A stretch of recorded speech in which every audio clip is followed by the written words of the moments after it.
कानून लगातार बदलते रहते हैं, है ना? मतलब समाज के साथ कदम मिलाने के लिए। हाँ, बिल्कुल। लेकिन सवाल यह है कि इन बदलावों को सोच समझकर दिशा कौन देता है?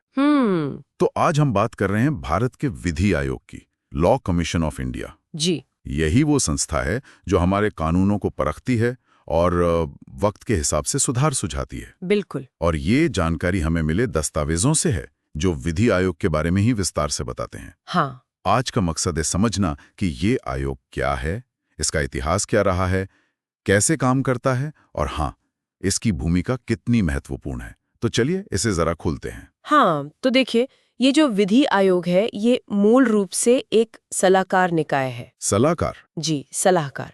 इसे केंद्र सरकार समय समय पर एक तय अवधि के लिए गठित करती है। अच्छा।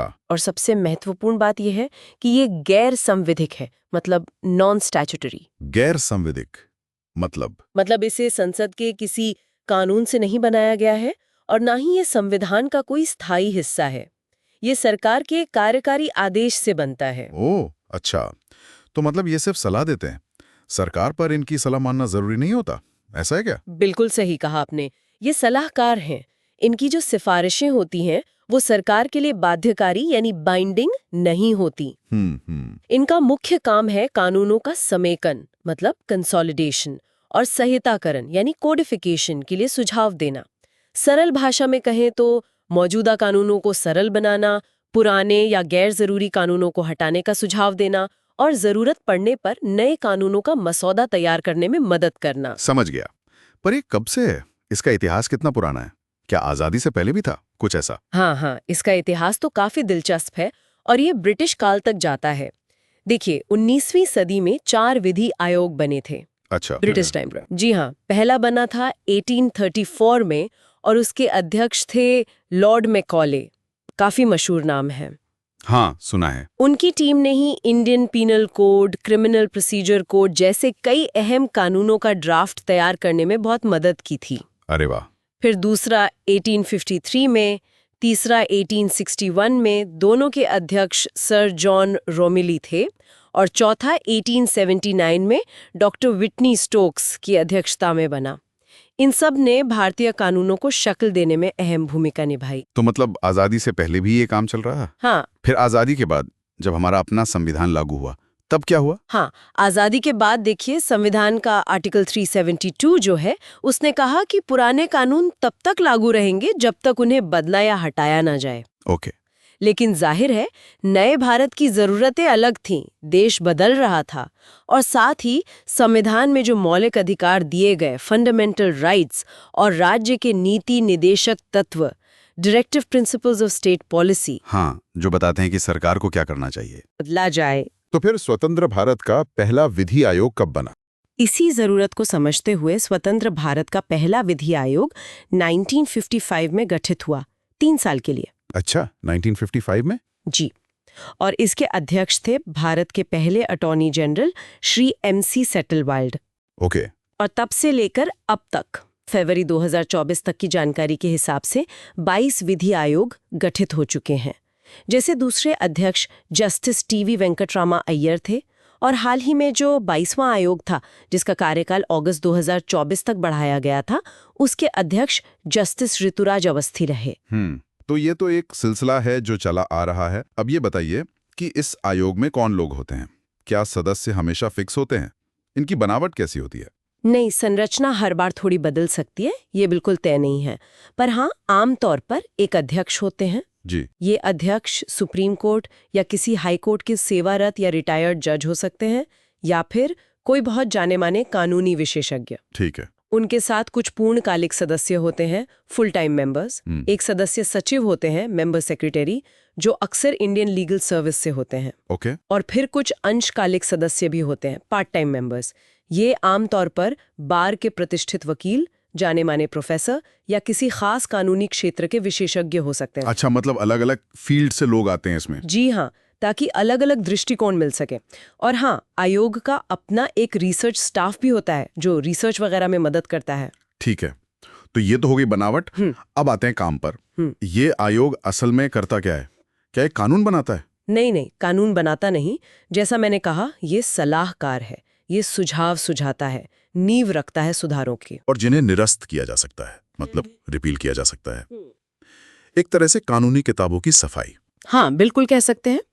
दूसरा, मौजूदा कानूनों को संविधान की प्रस्तावना, प्रियम्बल, और खासकर नीति निदेशक तत्वों, डायरेक्टिव प्रिंसिपल्स की रोशनी में परखना और उनमें सुधार सुझाना, ताकि वो आज के समय के हिसाब से हों। ओके। तीसरा, न्यायिक प्रशासन यानी जुडिशियल एडमिनिस्ट्रेशन से जुड़े किसी भी मुद्दे पर सरकार को सलाह देना, जैसे अदालतों का काम कैसे बेहतर हो। ठीक। फिर अगर सरकार कहे तो किसी विदेशी देश से आए अनुरोध पर भी विचार करना।